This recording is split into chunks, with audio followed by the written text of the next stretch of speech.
ठीक है बच्चों, तो आपकी क्लास 10th की पहली क्लास स्टार्ट करते हैं with the chapter chemical reactions and equations.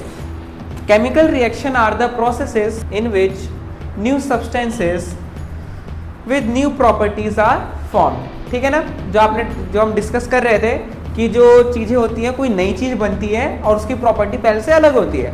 Like दूध से दही बनना जो हमने डिस्कस करा, तो जो दूध था, दूध की प्रॉपर्टीज अलग थी, उसका स्वाद अलग है, उसका टेक्सचर अलग है, और जब दही बन जाता है तो उसका स्वाद अलग हो जाता है। ठीक है, उसका दिखने में अलग हो जाता है। ठीक है, ओके, बढ़िया। अब एक चीज़ बताना चाहोगे, एक्चुअल में केमिकल रिएक्शन में होता क्या है? क्या होता है केमिकल? ये तो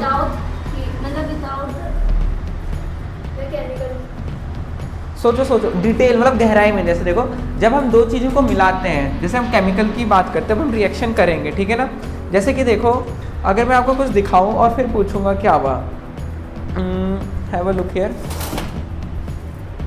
दिस इज समथिंग, क्या कहते हैं इसे? मैग्नीशियम।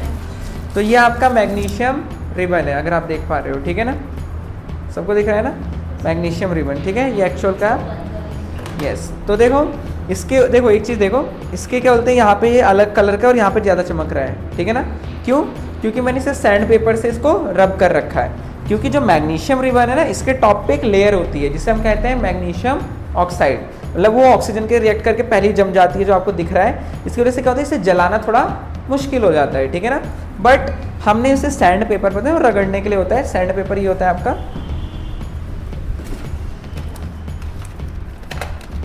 आपको पता होगा जैसे पेंट होता है तो जब यूज़ करते हैं ना रफ वाला, तो इससे हमने इसको सैंड पेपर से क्या कर दिया, रब कर दिया, ताकि ये क्या हो जाए, इसके ऊपर की टॉप लेयर रिमूव हो जाए और ये प्योर मैग्नीशियम मिले हमें। ठीक है, अंदर का। फिर हम क्या करते हैं, फिर हम लेते हैं अपना, this is something you know, क्या कहते हैं इसे? Spirit lamp. ये आपका मैग्नीशियम है। ठीक है, तो यहाँ पे हम एक करने वाले हैं रिएक्शन। तो ये आपका वॉच ग्लास है, ठीक है, और ये आपका स्पिरिट लैम्प, और ये एक और इंस्ट्रूमेंट है जो आप 11th क्लास में पढ़ोगे, इसे वर्नियर कैलिपर कहते हैं। ठीक है, अब देखो, अब हम इसको बर्न करते हैं। ठीक है, लेट्स सी क्या होता है। ये हमने लिया, ठीक है, फायर, एंड आँखों से थोड़ा ध्यान रखना। ठीक है ना, ज़्यादा देर तक मत देखना।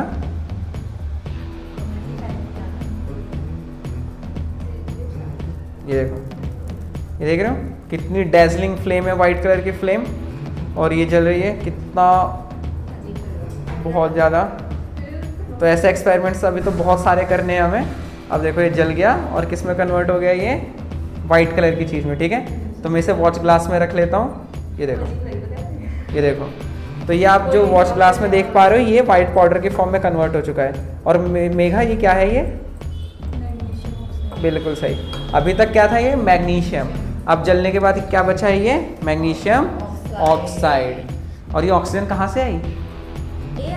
एयर से, जो एटमॉस्फेयर है हमारा, हवा से। ठीक है ना, तो ये आपको जो व्हाइट कलर का दिख रहा है, so this is your magnesium oxide. Okay, ये देखो, ठीक है, सो दिस इज इट। और जो ये मैग्नीशियम ऑक्साइड है, अब देखो हम इसको हम देखते हैं कि क्या हुआ, क्या एक्चुअल में। देखो, जो हमने डेफिनेशन लिखी ना अभी, वही बता रहे हैं। तो एक्चुअल में हुआ क्या, जैसे देखो, मैग्नीशियम था, ऑक्सीजन मिली हवा से, ठीक है ना, एटमॉस्फेयर से, और इन दोनों को जब रिएक्ट कराया, हमने क्या करा, थोड़ा सा हीट करा ना, अपने आप तो हुई नहीं रिएक्ट, हमने थोड़ा सा हीट करना पड़ा। तो जब हीट करें तो हमें क्या मिल गया? Magnesium oxide, MgO। ठीक है, मैग्नीशियम ऑक्साइड। ओके, तो देखो, इस मैग्नीशियम की प्रॉपर्टी अलग थी। क्यों? क्योंकि वो क्या था, सॉलिड था। क्या था? मेटल फॉर्म में था। ठीक है, शाइनी कलर का था, जो आप देख पा रहे थे, ऐसा था ये। ठीक है, और जब हमने इसको ऑक्सीजन के साथ रिएक्ट कराया, बर्न करा हमने, तो हमें क्या मिला? मैग्नीशियम ऑक्साइड, जो कि ये है पाउडर फॉर्म में, व्हाइट कलर का। दोनों में डिफरेंस है या नहीं? तो हमने इस चीज से ये चीज लेके आए, and this is a example of chemical reaction. तो आपने इसके अंदर क्या देखा, इसमें एक नई चीज फॉर्म हुई और हम इसे रिप्लेस नहीं कर सकते। ठीक है ना, नॉर्मली फिजिकल तरीके से। Okay, so this is your first reaction, magnesium plus oxygen, magnesium oxide. उसमें एक और चीज़ बताई थी मैंने, क्या बोलते, पहले मैंने रब करा था मैग्नीशियम को। ठीक है ना, तो इसलिए रब करा था क्योंकि ये ना बिना गर्म करे हुए ना उसके टॉप लेयर के ऊपर जैसे जंक लग जाता है ना लोहे के ऊपर, उसी तरह इसके ऊपर एक ऑक्सीजन की लेयर पहले ही जम चुकी है, मैग्नीशियम ऑक्साइड की लेयर। ओके, तो रिमूव करने के लिए हम इसे थोड़ा सा घिसते हैं, रब करते हैं। जब वो हो जाता है तो हमें दोबारा से मैग्नीशियम मिल जाता है प्योर। जब इसको हमने ऑक्सीजन के साथ रिएक्ट कराते हैं और हीट देते हैं तो हमें मिल जाता है मैग्नीशियम ऑक्साइड, जो कि एक नया सब्सटेंस है। तो केमिकल रिएक्शन को आप इस तरीके से रिप्रेजेंट कर सकते हो। तो देखो ये मान लो A+B थे, 2 चीज़ें थी, ठीक है, और रिएक्ट करके मुझे कोई C चीज़ मिली, मैग्नीशियम ऑक्साइड। तो एक्चुअल में हुआ क्या, देखो जो चीज़ें आपस में रिएक्ट करती हैं उन्हें हम क्या कहते हैं, रिएक्टेंट। क्या, रिएक्टेंट। जो चीज़ें रिएक्ट करती हैं, दो substances which react together are called reactant. मतलब ये रिएक्टेंट किधर होता है, लेफ्ट हैंड साइड में। और जब रिएक्टेंट आपस में रिएक्ट करके नई चीज़ फॉर्म करते हैं उसे हम क्या बोलते हैं, प्रोडक्ट। मतलब जो रिएक्टेंट आपस में रिएक्ट करके जो नई चीज़ फॉर्म होती है after chemical reaction, chemical change के बाद, उसे हम क्या कहते हैं, प्रोडक्ट। बहुत प्यारे बच्चों, अपने पंखा खोल देते हैं क्योंकि मुझे पता है गर्मी लग रही होगी। बिल्कुल, क्योंकि गर्मियों का सीजन आ चुका है।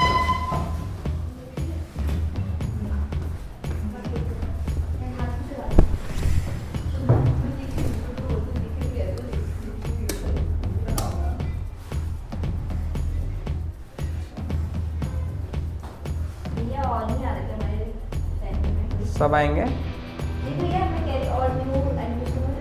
हाँ आएंगे न्यू भी।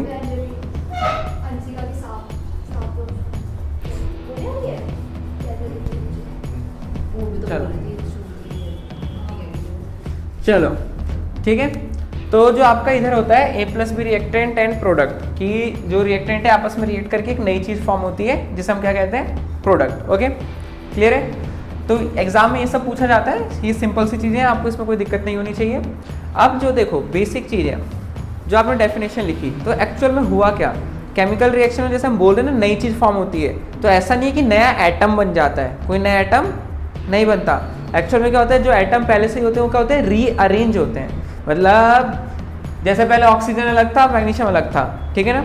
एक्चुअल में क्या हुआ, ये जो MgO है इसमें कोई नया एटम नहीं आया है, बस ये दोनों एटम आपस में कंबाइन हो गए, मतलब रीअरेंज हो गए, ठीक है। जैसे हम और भी रिएक्शन करेंगे अभी, जैसे कि आपका जिंक को ले लिया मेटल, ठीक है ना, जिंक, इसमें डाल दिया हमने HCl, तो हमें जो नई चीज़ मिलती है वो मिलती है zinc chloride plus hydrogen gas, ठीक है।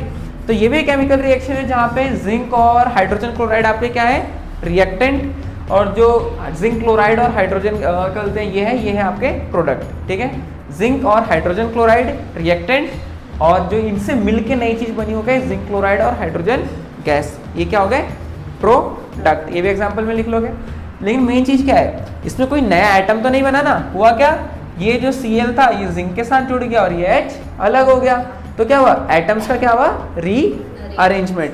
ना कोई नया एटम आता है ना कोई एटम बाहर जाता है, बस वो आपस में रीअरेंज होते हैं। जैसे रिशफल होता है ना, रिशफल का मतलब पता है ना, कि बस ऐसे ऐसे मिक्स कर देना। जैसे जब आपके म्यूजिक की प्लेलिस्ट होती है तो उसमें एक होता है शफल का ऑप्शन, ठीक है ना, मतलब कि रैंडमली कोई भी गाना बजेगा, ठीक है। तो वही चीज़ है, जैसे कि हमने एक बक्से में चीज़ों को लाइन से लगा रखा है और बाद में आपने ऐसे ऐसे करके मिक्स कर दिया। अभी भी उतनी ही चीज़ें हैं जितनी पहले थी, बट अब क्या है, कुछ नया कॉम्बिनेशन बन चुका है, ठीक है। तो इसके वर्ड्स में एक डेफिनेशन लिख लो आप लोग। During chemical reaction, during chemical reaction, rearrangement of atoms takes place, rearrangement of atoms takes place,